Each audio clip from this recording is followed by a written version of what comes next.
What is the real secret to life? Alan Watts did some incredible work throughout his lifetime. He came to one of what I think is a very great conclusion. He says, "This is the real secret of life, to be completely engaged in what you are doing in the here and the now. And instead of calling it work, realize that it is play." I think this is if you really dive deep into this quote, it's quite amazing, because when we're doing things we don't want to do, we're doing things that aren't really what we're built for, we get frustrated, we get bogged down, we get lost, because we're not doing what we're meant to be doing.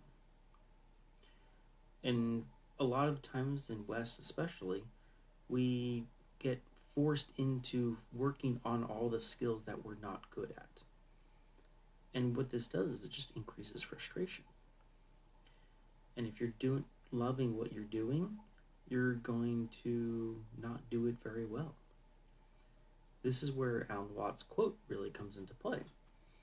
If you're doing work, right, then you're not doing it to the best of your ability. Whereas if you realize that it's play, the world kind of changes. Now you're kind of excited. It's like, ooh, what can I do now? How can I change it? What can I do with that? What can I create? And that's a totally different experience. Because when we're doing what we love, we get lost in it. We see all the opportunities. We lose track of time. And that's kind of an interesting place to be. If you guys remind me, I'll look up the book later. I think it's called The Flow.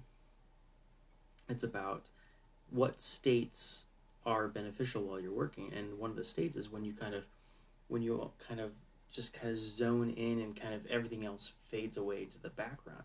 You lose time perception, you lose all sense of reality, and you just kind of like are in, and all you know is that, and creativity is just flowing. You keep doing, and then you're like, whoa, 4 hours just went by.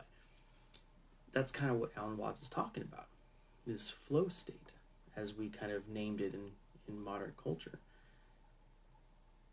But here's the thing. All jobs, you can find what you're good at and go and do that. That's what's really kind of cool. Because a lot of it is mindset.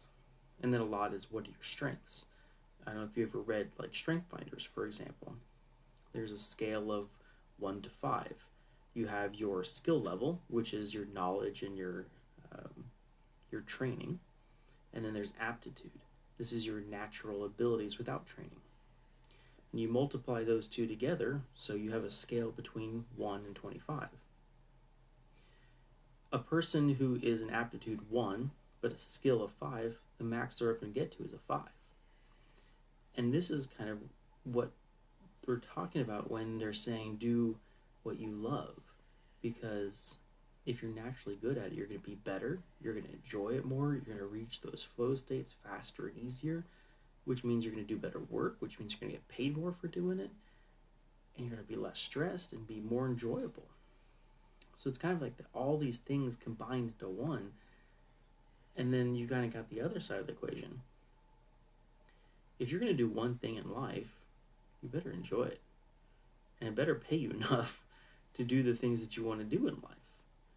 And so it might as well get good at something that you enjoy, and that's something that's going to pay you.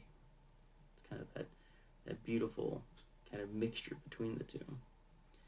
So I'll end today with rereading the quote. "This is the real secret of life, to be completely engaged with what you are doing in the here and the now. And instead of calling it work, realize that it's play." I hope this resonates with you today. Love to hear from you in the comments, or send me a direct message. And if you have content suggestions or a specific topic from your world, feel free to send it to me. I would love to have more examples from you wonderful listeners. So enjoy the rest of your day, and we'll see you tomorrow.